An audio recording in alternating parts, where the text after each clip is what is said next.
एक मुल्क जहां करप्शन सिर्फ हुक्मरानों में नहीं, लोगों के जहन में घुस चुकी है। एक मुल्क जहां बच्चा पहली दफा सच बोलने के बजाय शॉर्टकट सीखता है, जहां मेरिट सिफारिश के नीचे दबा दिया जाता है, जहां कानून कमजोर के लिए सख्त और ताकतवर के लिए फ्लेक्सिबल होता है। और सबसे खौफनाक बात, हम करप्शन को सिर्फ टॉलरेट नहीं करते, हम उसके साथ जीना सीख चुके हैं। मगर सवाल ये है, पाकिस्तान में करप्शन आखिर शुरू कब हुई? क्या ये सिर्फ पॉलिटिशियंस की वजह से हुई, या फिर ये हम सब के अंदर धीरे धीरे पैदा हुई? और अगर आज द प्रिंस के राइटर निकोलो मैकियावेली पाकिस्तान में होता तो क्या करता? क्या वो करप्शन को फियर और पावर से क्रश करता? और अगर मार्कस ऑरेलियस, सेनेका और एपिक्टेटस यहां होते तो क्या वो इंसान के अंदर की करप्शन को खत्म करते? आज की ये डॉक्यूमेंट्री सिर्फ करप्शन की कहानी नहीं, ये पाकिस्तान की रूह का पोस्टमार्टम है। ये कहानी है पावर की, खौफ की, नफ्स की, और एक ऐसे मुल्क की जो शायद अपनी सबसे बड़ी जंग अंदर से हार रहा है। करप्शन का जन्म। लोग समझते हैं करप्शन पाकिस्तान के साथ 1947 में पैदा हुई, लेकिन असल में इसकी जड़ें ब्रिटिश कॉलोनियल सिस्टम में छुपी हुई थी। ब्रिटिश एम्पायर ने साउथ एशिया को सिर्फ रूल नहीं किया, उसने एक ऐसा एडमिनिस्ट्रेटिव सिस्टम बनाया जिसका मकसद पब्लिक सर्विस नहीं, कंट्रोल था। डिवाइड एंड रूल, ये सिर्फ रिलीजन के लिए नहीं था, ये ब्यूरोक्रेसी के लिए भी था।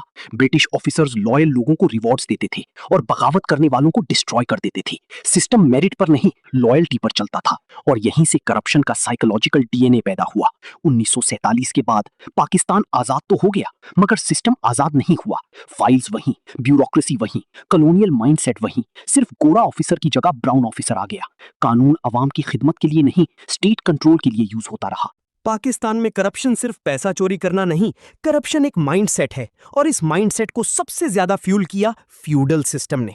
एक लैंडलॉर्ड जिसके पास जमीन भी, पुलिस भी, पॉलिटिक्स भी और आवाम की जिंदगियां भी। गांव का गरीब आदमी वोट नहीं देता, वो सर्वाइवल के बदले लॉयल्टी देता है। जहां इंसान आजाद ना हो, वहां करप्शन हमेशा जन्म लेती है। फ्यूडलिज्म ने पाकिस्तान में इंसान को सिटीजन नहीं बनने दिया, सब्जेक्ट बनाए रखा। और जब इंसान अपनी डिग्निटी खो देता है तो फिर वो सिस्टम को भी करप्ट कर देता है। चैप्टर 3, मिलिट्री, पॉलिटिक्स और पावर गेम। पाकिस्तान की हिस्ट्री सिर्फ इलेक्शंस की हिस्ट्री नहीं, पावर स्ट्रगल्स की हिस्ट्री है। Civilian governments, military establishments, bureaucratic alliances, business elites, सब ने एक दूसरे को यूज किया। कभी करप्शन अकाउंटेबिलिटी के नाम पर यूज हुई, कभी अकाउंटेबिलिटी करप्शन को प्रोटेक्ट करने के लिए यूज हुई।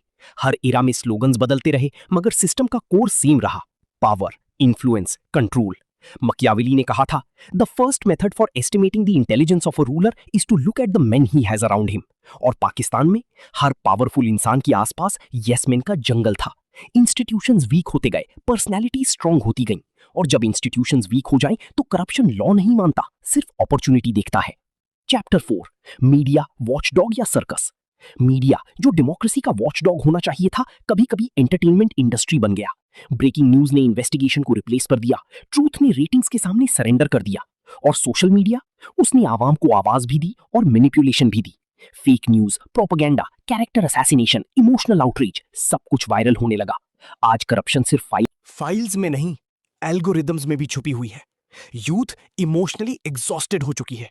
हर दिन स्कैंडल, हर दिन आउटरीच, हर दिन होपलेसनेस, और फिर धीरे धीरे सोसाइटी नंब हो जाती है। Chapter 5, psychological corruption. सबसे डेंजरस करप्शन वो नहीं जो पार्लियामेंट में होती है, सबसे डेंजरस करप्शन वो है जो नॉर्मल लगने लगती है। जब टीचर चीटिंग इग्नोर करे, जब डॉक्टर पेशेंट को अननेसेसरी टेस्ट्स लिखे, जब पुलिस ऑफिसर चाय पानी मांगे, जब स्टूडेंट सिफारिश ढूंढे, जब बिजनेसमैन टैक्स छुपाए, तो करप्शन सिर्फ सिस्टम में नहीं होती, कल्चर बन जाती है। और कल्चर कानून से ज्यादा पावरफुल होता है। चैप्टर 6, यूथ और ब्रोकन ड्रीम्स। पाकिस्तान की यूथ सिर्फ अनएम्प्लॉयड नहीं, इमोशनली बिट्रेड है। एक टैलेंटेड स्टूडेंट सालों मेहनत करता है, फिर देखता है जॉब उसको मिलती है जिसके पास रेफरेंस है। एक ऑनेस्ट बिजनेसमैन टैक्स देता है, फिर देखता है करप्ट कॉम्पिटिटर ज्यादा सक्सेसफुल है। और फिर सिस्टम धीरे धीरे मैसेज देता है, या तो करप्ट हो जाओ या सरवाइव मत करो। इसीलिए ब्रेन ड्रेन होता है, इसीलिए टैलेंटेड लोग मुल्क छोड़ देते हैं, क्योंकि इंसान सिर्फ पैसे के लिए माइग्रेट नहीं करता, इज्जत के लिए भी करता है। अगर मैकियावेली पाकिस्तान में होता तो शायद वो सबसे पहले ये कहता, सॉफ्ट स्टेट सरवाइव नहीं करती। मैकियावेली मोरालिटी से ज्यादा स्टेबिलिटी को इंपॉर्टेंस देता था। उसके नजदीक स्टेट का पहला काम सर्वाइवल होता है, और करप्शन स्टेट को अंदर से खा जाती है। तो मैकियावेली क्या करता? 1. Ruthless accountability. वो सिलेक्टिव अकाउंटेबिलिटी नहीं करता। वो एलीट हो या ब्यूरोक्रेट, सबको पब्लिकली पनिश करता, क्योंकि मैकियावेली जानता था fear is politically stronger than love. आज पाकिस्तान में कानून का खौफ कम है, सिस्टम का मजाक ज्यादा है। 2. Strong institutions.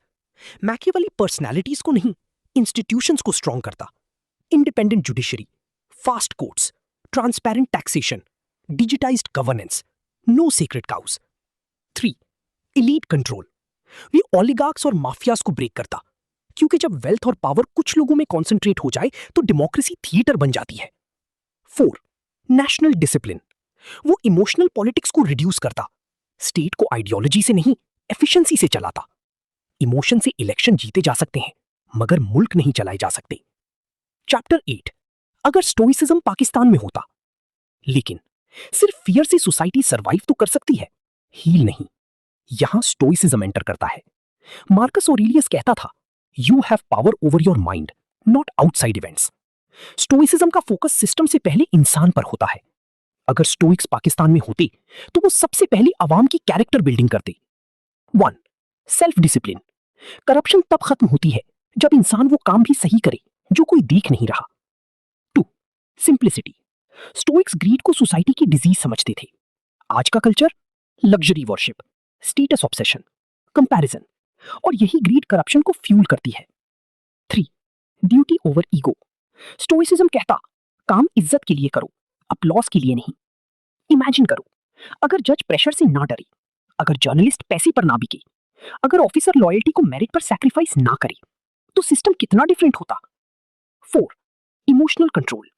Pakistan emotional polarisation का शिकार है। हर डिबेट वॉर बन जाती है, हर डिसएग्रीमेंट हेट्रेड। स्टोइसिज्म लोगों को रिएक्टिव नहीं, रैशनल बनाता है। मक्यावली बिना मोरालिटी के अथॉरिटेरियनिज्म बन सकता है। स्टोइसिज्म बिना पावर के सिर्फ फिलॉसफी बनकर रह सकता है। पाकिस्तान को दोनों चाहिए, मक्यावली की स्ट्रॉन्ग स्टेट और स्टोइसिज्म की स्ट्रॉन्ग सोल, स्ट्रिक्ट लॉज और strong ethics, fear of accountability और love for integrity, external discipline और इंटरनल मोरालिटी। यही बैलेंस सिविलाइजेशंस को स्टेबल बनाता है। चैप्टर 10। अब क्या करना होगा? Government, transparent digital systems, police reforms, fast corruption courts, merit based hiring, local government empowerment, judiciary, justice delayed, trust destroyed, courts को फास्ट और पॉलिटिकली इंडिपेंडेंट होना होगा। मीडिया, मीडिया को आउटरीच बिजनेस से निकालना होगा, इन्वेस्टिगेटिव जर्नलिज्म को रिवाइव करना होगा। स्कूल्स एंड यूनिवर्सिटीज, बच्चों को सिर्फ फॉर्मूलाज नहीं, एथिक्स भी सिखानी होगी, character education, critical thinking, civic responsibility. Youth, system खराब है ये कहना इजी है, मैं सिस्टम को करप्ट नहीं होने दूंगा ये डिफिकल्ट है। हर सोसाइटी का एक मोमेंट होता है जब उसे डिसाइड करना पड़ता है कि वो सरवाइव करेगी या कोलैप्स। पाकिस्तान का प्रॉब्लम सिर्फ करप्शन नहीं, ट्रस्ट का कोलैप्स है। अवाम को स्टेट पर ट्रस्ट नहीं, स्टेट को अवाम पर ट्रस्ट नहीं, इंस्टीट्यूशंस को एक दूसरे पर ट्रस्ट नहीं, और बिना ट्रस्ट के कोई कॉम स्ट्रांग नहीं बन सकती। लेकिन हिस्ट्री की सबसे पावरफुल बात यह है कि नेशंस परमानेंट फेलियर्स नहीं होते। जर्मनी रीबिल्ड हुआ, जापान रीबिल्ड हुआ, साउथ कोरिया रीबिल्ड हुआ, तो पाकिस्तान भी हो सकता है, मगर सिर्फ रोड्स और बिल्डिंग्स बनाकर नहीं, कैरेक्टर रीबिल्ड करके।